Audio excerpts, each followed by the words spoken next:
conosco nessa manhã. Graças ao nosso bom Deus, que nos concede as bênçãos, que nos concede a oportunidade de juntos estarmos reunidos nesta manhã, nesta casa de oração, para a glória do nome do nosso Senhor Jesus, para adorarmos, bendizermos, louvarmos e glorificarmos ao nome de Jesus. Só Jesus é digno de todo louvor, de toda adoração e de toda a glória neste lugar. Eu quero convidá-los nessa manhã, abram as vossas Bíblias, livro do Apocalipse, capítulo de número 2, o verso de número 8 em diante. Glória a Deus, glória a Deus. Apocalipse, capítulo de número 2, e o verso de número 8 até o 11, esta manhã, em o nome de Jesus. Quero louvar a Deus, cumprimentar também os nossos irmãos que nos acompanham pelo canal da Igreja Bereana. Que Deus te abençoe, que Deus te guarde. Onde você estiver aí, meu irmão, seja um lugar abençoado por Deus. Apocalipse 2:8, quem achou, diga amém. Estarei dando início à leitura. E ao anjo da igreja em Esmirna escreve: isto diz o primeiro e o último, o que foi morto e reviveu. Conheço as tuas obras e tribulação e pobreza, mas tu és rico, e a blasfêmia dos que se dizem judeus e não são, mas são a sinagoga de Satanás. Nada temas das coisas que hás de padecer. Eis que o diabo lançará alguns de vós na prisão, para que sejais tentados, e tereis uma tribulação de 10 dias. Sê fiel até a morte, e dar-te-ei a coroa da vida. Quem tem ouvidos, ouça o que o Espírito diz às igrejas. O que vencer não receberá o dano da segunda morte. Amém? Você pode tomar seu assento, aplaudindo e glorificando ao nome de Jesus. Glória a Deus, aleluia. Deus seja louvado nessa manhã. Bom, meus irmãos, eu queria nessa manhã que meditássemos no seguinte tema: conheço a tua tribulação.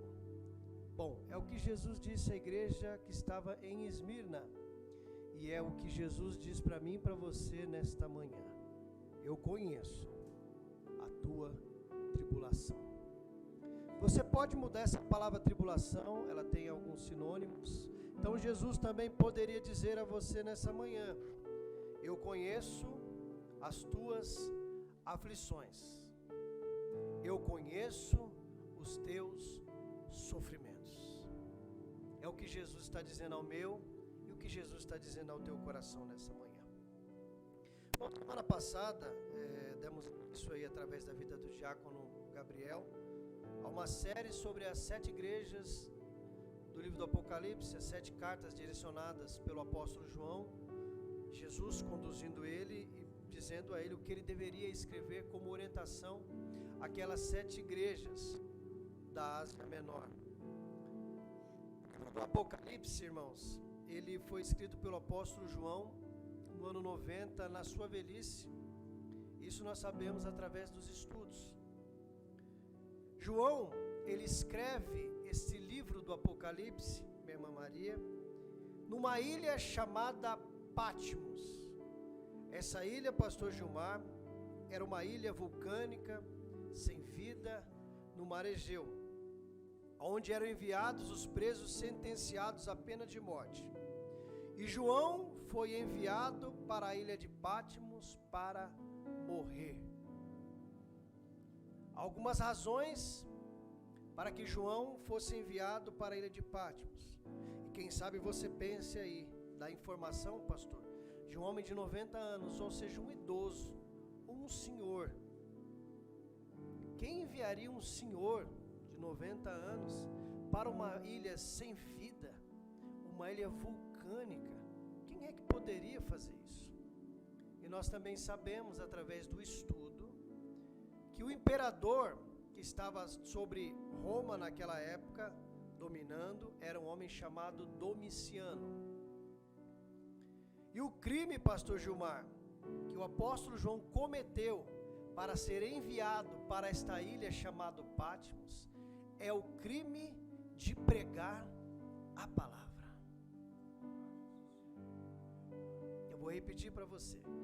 João foi enviado para a ilha de Patmos apenas por ser um expositor. João foi enviado para a ilha de Patmos apenas por ser um pregador. João foi enviado para a ilha de Patmos apenas por dedicar a sua vida no ministério da pregação e testemunhar até os últimos dias da sua vida sobre o testemunho de Jesus Cristo.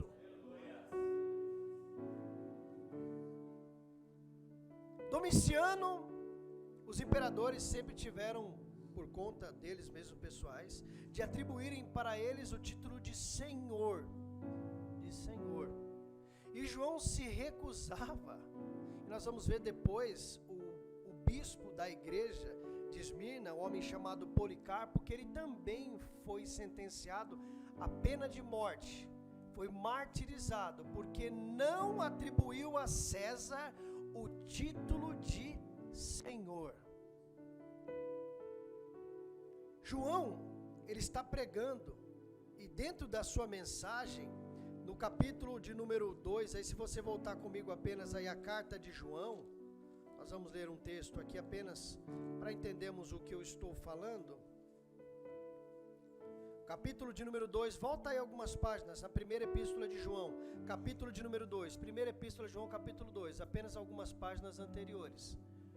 Domiciano, esse imperador, ele atribuía para ele, pastor Ederson, o título de Senhor e também de perdoador de pecados.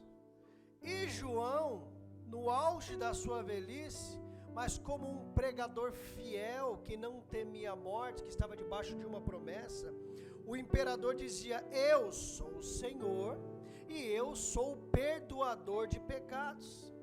E João, como não era um pregador que se vende, João, como não era um homem preocupado com os aplausos, João estava preocupado com a inerrância, com a infabilidade da mensagem da palavra de Jesus Cristo. Ele diz aos irmãos da igreja, no capítulo de número 2, o verso 1: meus filhinhos, estas coisas eu vos escrevo para que não pequeis. Ou seja, ele está orientando, ele está escrevendo, ele está direcionando, dando um auxílio, dizendo: eu estou escrevendo estas coisas para vocês, orientando para que vocês não venham a pecar. Ou seja, eu oriento, eu ensino, eu falo, mas ele continua dizendo: e se alguém pecar, ou seja, se na sua caminhada você tropeçar e vier a pecar, você não está sozinho. Ele continua dizendo: temos um advogado para com o Pai, Jesus Cristo, o justo. Então ele diz diretamente para Domiciano: você não perdoa pecado. Quem perdoa pecado é Jesus Cristo, o nosso Senhor.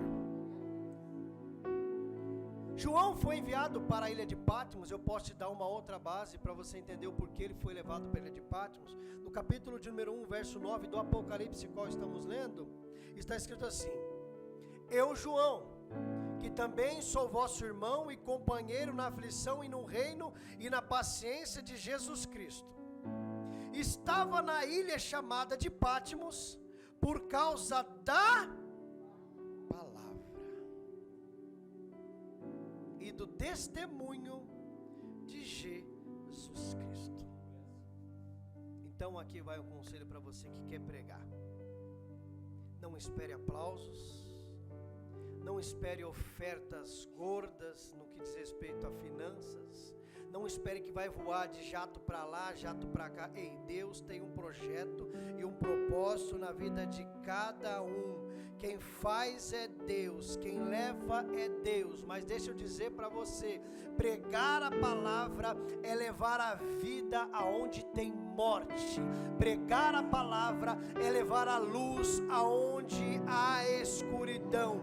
Pode perguntar para qualquer pregador, quantas vezes ele diz: eu não prego mais, eu quero parar, a aflição é grande, a luta é grande, mas o Espírito vem e diz: quem te chamou foi eu, quem te condicionou foi eu, quem te levantou foi eu. E mesmo cambaleando, o pregador continua, porque ele não está debaixo da vontade dele, da vontade de Deus. E aí João é levado para essa ilha de Patmos para morrer. Mas quando uma porta terrena se fecha para João, Deus abre uma porta para ele no céu. É assim na minha vida e na sua vida, meu irmão. Deus nunca nos deixa desamparados. A maioria das vezes, Igor, somos nós que vamos nos distanciando de Deus. E sabe o que é mais lindo? É que mesmo quando nós nos distanciamos, Ele vem com a sua misericórdia, com a sua bondade, com o seu amor, e diz: filhinho, eu te trago de volta, eu te busco aonde você está, eu renovo você e te levanto e te coloco na minha presença. Aleluia.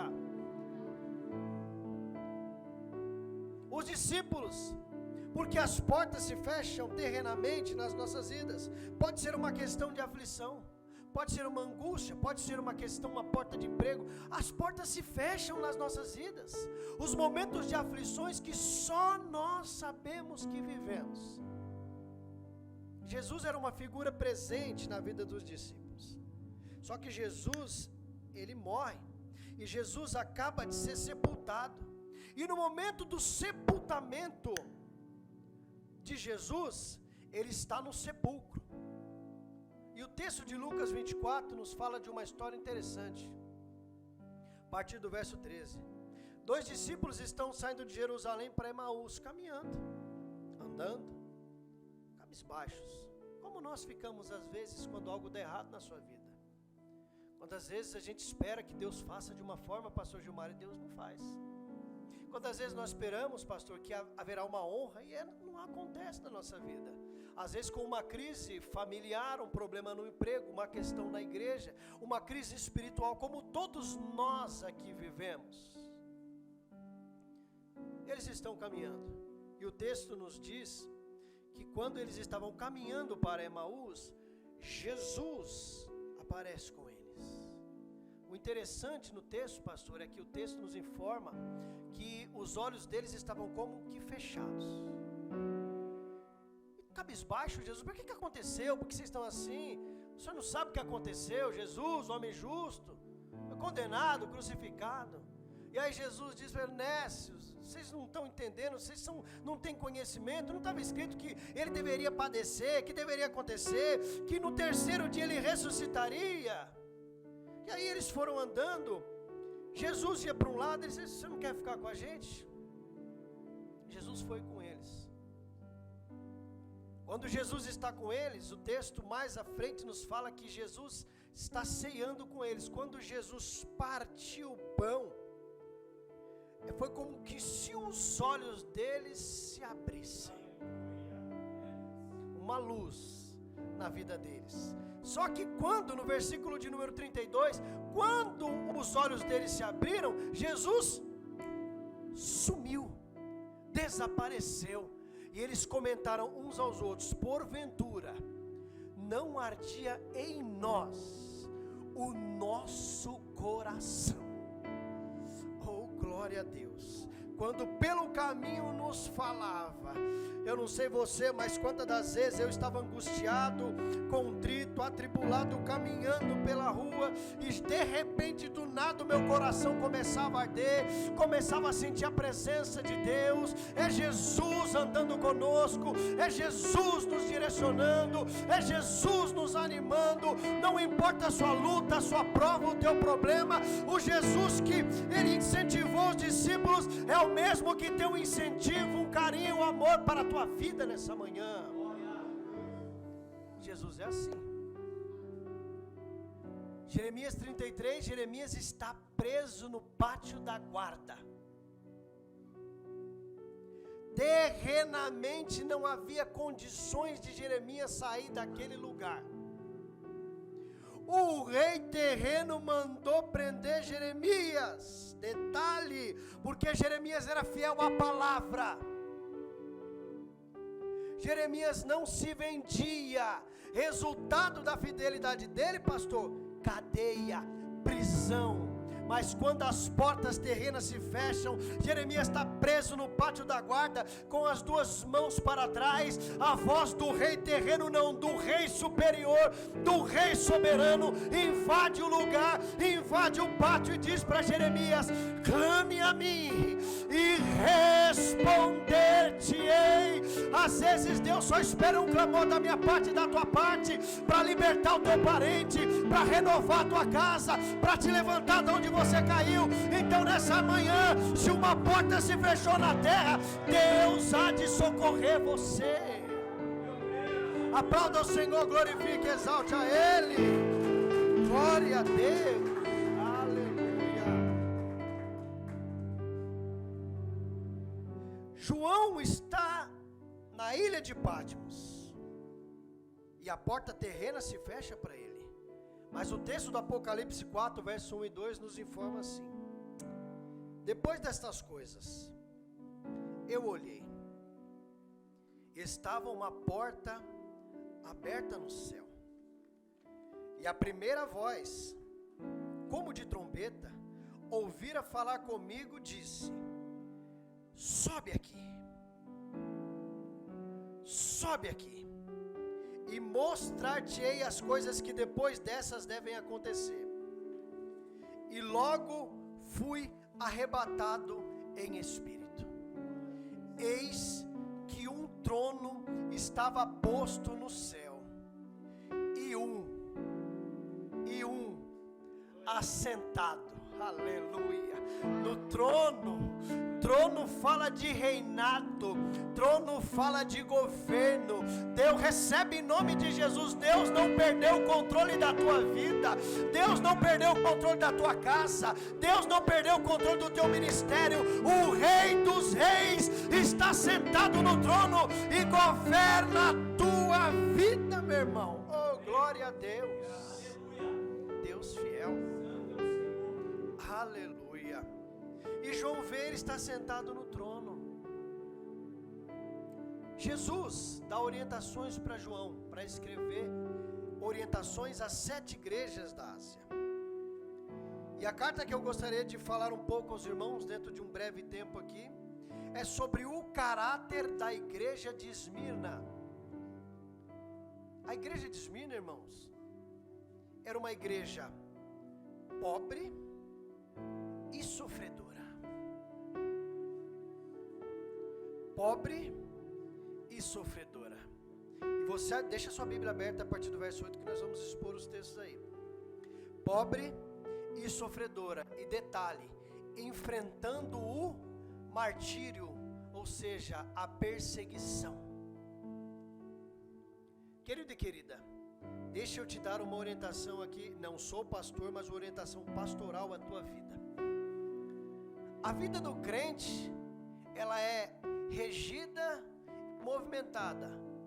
Momentos do ápice de vitória e logo depois uma crise. Vence a crise, vitória. Depois perseguição, luta e problema. Ai, mas não foi isso que me falaram. Falaram que ia ser só vitória, só vitória, só vitória. Desculpa, meu irmão, mentira. tiro para você. Então deixa eu dizer para você, se na tua luta é só bênção, só alegria, só vitória, isto é sinal que o diabo está bem confortável com a tua vida.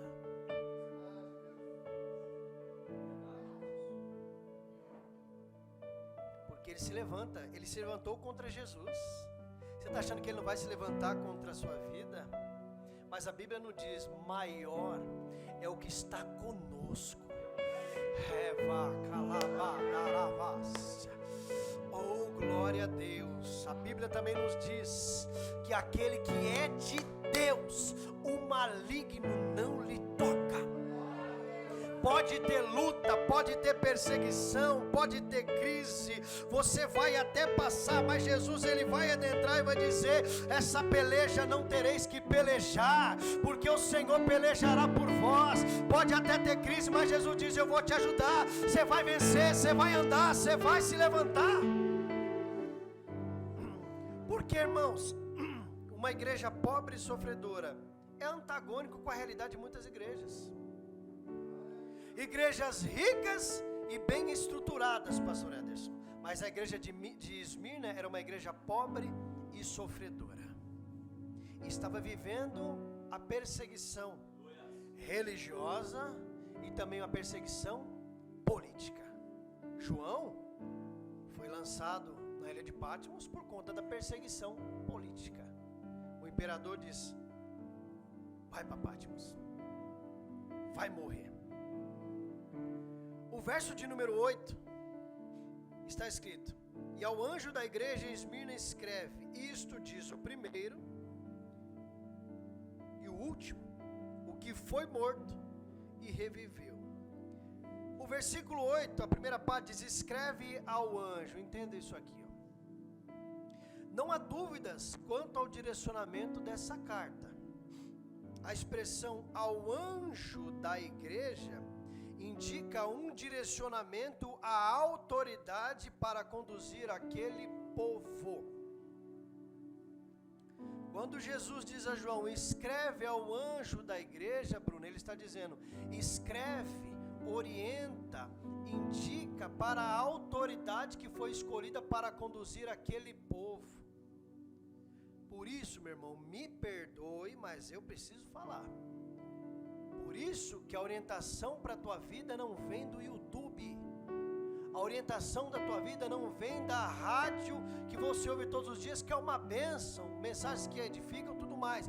A orientação para a tua vida vem da autoridade constituída na igreja bereana.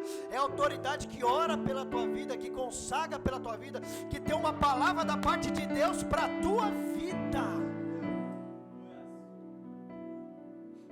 O anjo da igreja quer dizer o pastor da igreja, o bispo da igreja.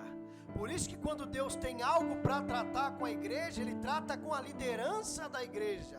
E partindo da liderança da igreja, que está no altar pregando, ensinando, toda essa resposta, tudo isso que Deus quer falar e transmitir à igreja, primeiro Ele vai falar com a liderança da igreja. Amém? Então quando Jesus, através de João, está escrevendo na igreja de Esmirna, o objetivo dele é que a carta chegasse a um bispo chamado Policarpo, que segundo os entendidos foi um homem que foi separado pelo próprio João, era o bispo dessa igreja. Segundo o comentarista Dr. Hulley, o bispo da igreja era Policarpo, que foi martirizado em 156 depois de Cristo, porque se recusou a chamar César de Senhor. Irmão, deixa eu dizer algo para você. Você já pensou se essa perseguição chegasse aqui no Brasil? Será que a gente ia ter toda essa coragem de negar até a morte, de falar que eu morro por Jesus, não nego a minha fé, não nego a minha crença? Será que nós também iríamos ser lançados na cova dos leões? Seríamos lançados para ser decapitados ou queimados vivos ou presos em cruz, como Nero prendia no seu palácio, no seu pátio, lá no seu jardim, e queimava os crentes com piche para iluminar o seu jardim durante a noite? Será que nós também, é apenas uma reflexão, será que nós também seríamos fiéis? Esse bispo Policarpo aqui foi preso e foi morto, porque não chamou César de Senhor. Eu não me vendo, eu não me inclino, o meu Senhor é Jesus. Esteve morto e tornou a viver, a expressão aí, o poder de Cristo sobre a morte. Era o que podia confortar aqueles que encaravam a mesma morte. Em Cristo a morte é o portal de acesso para uma terra melhor. Porque a mensagem que circulava, pastor, era a mensagem da ressurreição através de Paulo, através das cartas enviadas. Ele morreu, mas ele ressuscitou. Então é o que trazia conforto, porque da mesma sorte que Jesus morreu e ressuscitou, havia a promessa da ressurreição para aqueles que não se inclinavam, aqueles que negavam. Lembra quando Jesus foi falar com Marta? O seu irmão morreu, Marta e Maria. O sermão de ressuscitar, o que ela disse? Eu sei que ele vai ressuscitar no dia da ressurreição. Então o que trazia conforto, o que trazia acalanto para aqueles, Gabriel, que iam destinados para serem mortos pelo viés do martírio, era saber que Jesus morreu e que ressuscitou, e a promessa da ressurreição no último dia estava estabelecida para a igreja. O verso de número 9 está escrito: eu conheço as tuas obras, e a tribulação e a pobreza, mas tu és rico, e a blasfêmia dos que se dizem judeu e não são, mas são a sinagoga de Satanás. A primeira aplicação que nós devemos entender aqui no verso 9 é: Jesus conhece. Às vezes, dona Isabel, o pastor pode não conhecer a dor da senhora, a não ser que a senhora fale, ou fale para mim, ou para qualquer um dos irmãos, mas Jesus conhece. Às vezes as pessoas da tua família não sabem a prova que você está vivendo financeiramente, mas Jesus conhece. Às vezes o seu esposo, a sua esposa não sabe a perseguição que você está vivendo dentro do seu trabalho, dentro dos seus relacionamentos, dentro dos lugares onde você anda, mas Jesus conhece. Ele conhece. Ele conhece as nossas crises, Ele conhece o nosso choro, Ele conhece o nosso pranto, Ele conhece quando nós, irmã Bruna, tentamos dormir e não conseguimos dormir. Ele sabe da nossa dor, Ele sabe da nossa aflição, Ele conhece. Ele conhece quando você não está bem, Ele sabe quando você chora às escondidas, Ele sabe quando você se coloca no teu quarto, Ele sabe porque Deus está falando com gente aqui nessa manhã. Quando você adentra dentro do seu carro e não tem ninguém com você, e o choro desce, a lágrima desce, e você chora, e Jesus está dizendo para você nessa manhã: eu conheço, eu estou com você, eu estou contigo. Ele conhece, Ele conhece, Ele conhece. Jesus, Ele conhece na igreja de Esmirna, e Jesus também conhece nas nossas vidas. Ele nos conhece. Deixa eu dizer algo para você: Jesus te conhece melhor do que o teu pai. Jesus te conhece melhor do que a tua mãe. Esposa, Jesus te conhece melhor do que o teu marido. Marido, Jesus te conhece melhor do que a tua esposa. Filho, Jesus te conhece melhor do que o teu pai. Porque quando o seu pai não está perto, quando o seu irmão não está perto, quando a esposa não está perto, quando o esposo não está perto, quando o filho não está perto, deixa eu te dar uma resposta: Jesus está perto. Aleluia. Por isso que Ele nos conhece. Ele conhece. 2, as tuas obras. Obra é resultado do seu trabalho. Por isso que nós, irmãos, que servimos o reino, que servimos a igreja, que estamos ativos trabalhando. Meu irmão, em nome de Jesus, eu digo para você, de todo o meu coração, não espere. Eu sei que é duro, eu sei que é duro, eu sei que é duro, o que eu vou dizer. Quem aqui não quer ser reconhecido? Quando presta um bom trabalho, quando faz algo produtivo para a obra, para a igreja, irmão, mas não espera reconhecimento do homem, não espera reconhecimento de liderança, não espere reconhecimento das pessoas, porque quem conhece as tuas obras é Jesus. Jesus está dizendo, eu conheço o teu trabalho, eu conheço as tuas obras. Sabe por quê? Porque o pastor, a liderança, o irmão, o companheiro, o servo, o amigo, não sabe o que tem quando você está fazendo algo à intenção do teu coração, mas Jesus sabe. Jesus sabe o que tem no coração de cada um para servir, porque obra é resultado de um trabalho. E Jesus está dizendo, eu conheço as tuas obras. Jesus continua dizendo à igreja, conheço também a tua tribulação.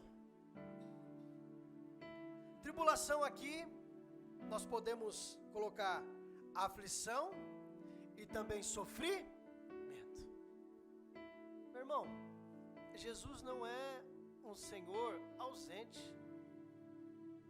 Ele é um Senhor presente. Ele está conosco, independente do momento que você está vivendo. Deixa eu dizer para você, eu vou usar dentro de uma ilustração. Esposa e esposo, como que você pode ter orientações para dar para outras pessoas, ou auxiliar outras pessoas, dentro do cunho do casamento, da área do casamento, se você não viver problemas conjugais dentro do seu casamento? Então as crises são para nos fortalecer. As crises, pastor, vêm para nos ensinar.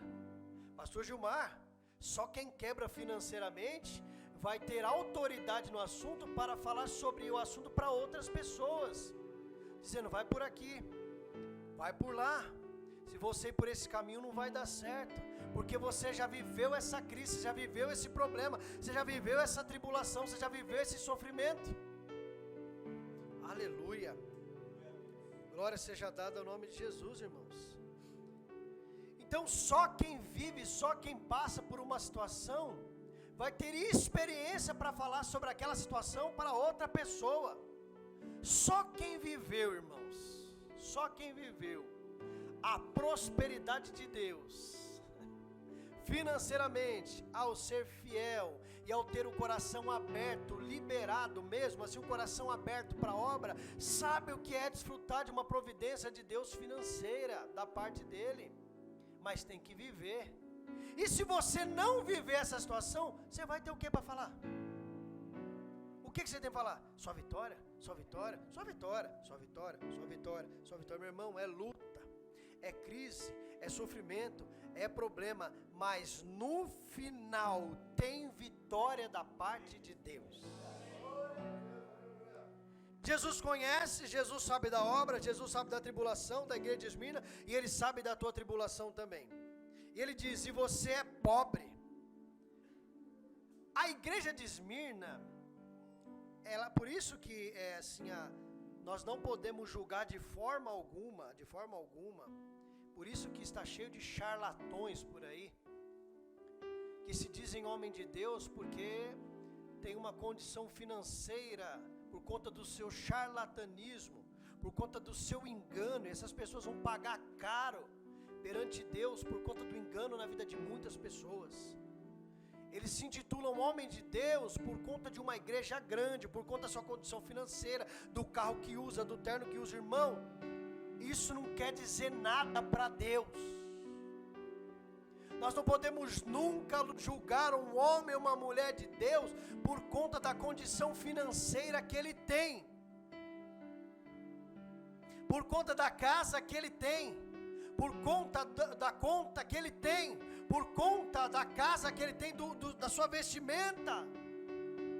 Porque do que adianta ter uma vida regada, uma vida com dinheiro, uma vida que bem financeiramente, e quando adentrar dentro da sua casa, não ter presença de Deus, não ter Jesus naquele lugar, é melhor viver num cômodo, mas ter a presença de Deus naquele lugar, e quando você entra, você sabe que tem a presença de Deus. Eu não sei você, mas eu já conversei com gente que não sabe nem falar o português direito. Irmão, a pessoa começa a falar com você, você começa a sentir a presença de Deus no falar, no comunicar. Ela é cheia de Deus. Jesus está dizendo para a igreja de Esmirna: tu és pobre, a tua pobreza, mas ele diz, mas tu és rica. O que é isso? A igreja ela era pobre materialmente, mas era uma igreja rica espiritualmente. Eu não estou fazendo aqui apologia a não conquistar, a não ganhar, a não ter uma boa vida financeiramente falando, com sabedoria, entendendo que tudo aquilo que você tem foi gerado por Deus como uma bênção para a tua vida. O que eu estou dizendo é que você pode ser cheio de Deus e também ter uma condição financeira boa. Amém? A igreja ela era pobre financeiramente, materialmente, mas ela era uma igreja rica espiritualmente. A igreja de Esmirna evidentemente se compõe de gente pobre, e em nada se parecia com Éfeso. Eu acredito que o nosso diácono Gabriel deve ter falado sobre como era a igreja de Éfeso, né? Pomposa, luxuosa, rica. Mas Jesus disse para ela: eu tenho algo contra ti. Lembra de onde você caiu. Você abandonou o teu primeiro amor. Volta lá e se arrependa. Mas a igreja de Esmirna, não. Jesus diz: eu conheço a tua obra, mas você, a tua pobreza, mas você é rico. E eu também sei da blasfêmia. Veja bem, a igreja de Éfeso, ela era uma igreja grande, pomposa, e a igreja de Esmirna nada se parecia com a igreja de Éfeso. Em número, posição social, prestígio, eles eram pobres, porém ricos. No entanto, a igreja de Laodiceia, que nós vamos ouvir depois alguém pregar sobre ela era uma igreja rica, porém pobre. Rica, porém pobre. Jesus diz: a blasfêmia dos que se dizem judeus e não são, mas são a sinagoga de Satanás. Existia um grupo ali, irmãos, infiltrados. Eles se diziam judeus, se diziam religiosos, se diziam praticantes das religiões. Só que Jesus, na realidade, diz, havia um grupo na igreja de Esmirna que se diziam judeus. No entanto, eram, na verdade, um grupo que pertencia a Satanás. É duro, mas o texto está escrito: há blasfêmias dos que se dizem judeus e não são, mas são a sinagoga de Satanás. Ou seja, o ajuntamento deles de cunho religioso, na verdade, não tem nada de religioso. Eles eram compostos de homens sendo direcionados por Satanás no meio daquela igreja. Mas Jesus estava com aquela igreja, Jesus zela com aquela igreja. Aleluia. Os irmãos estão entendendo nessa manhã, em nome de Jesus? Glória a Deus. Verso 10: não temas. Jesus diz: nada temais das coisas que hás de padecer. Eis que o diabo, olha só, Jesus ele diz para a igreja: nada temas das coisas que hás de acontecer. Irmãos,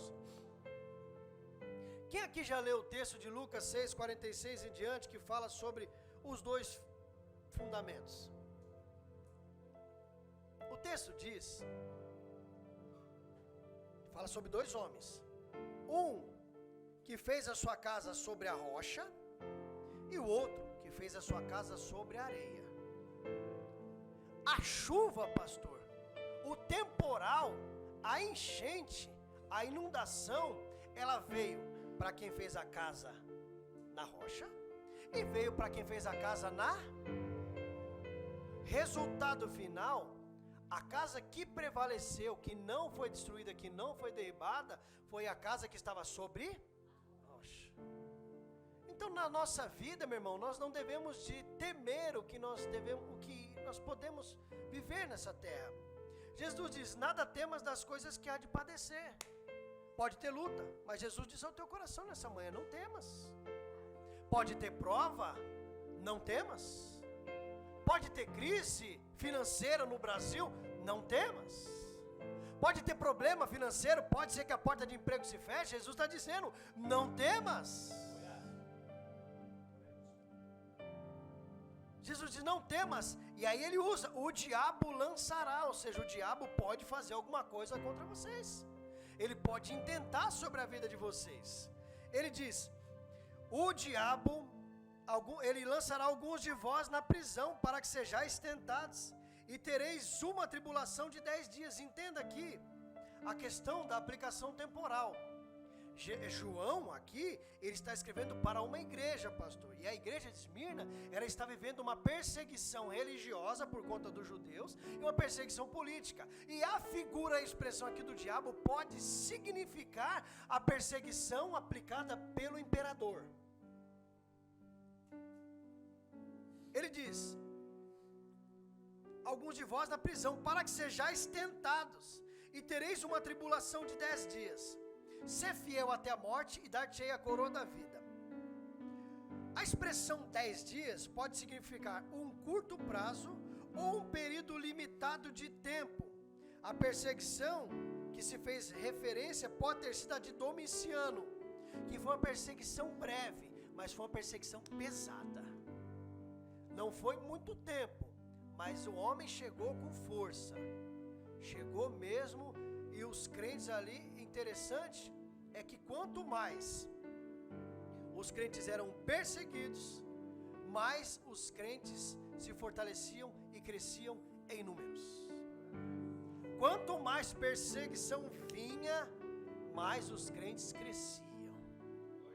Eu não sei se é assim na sua vida também.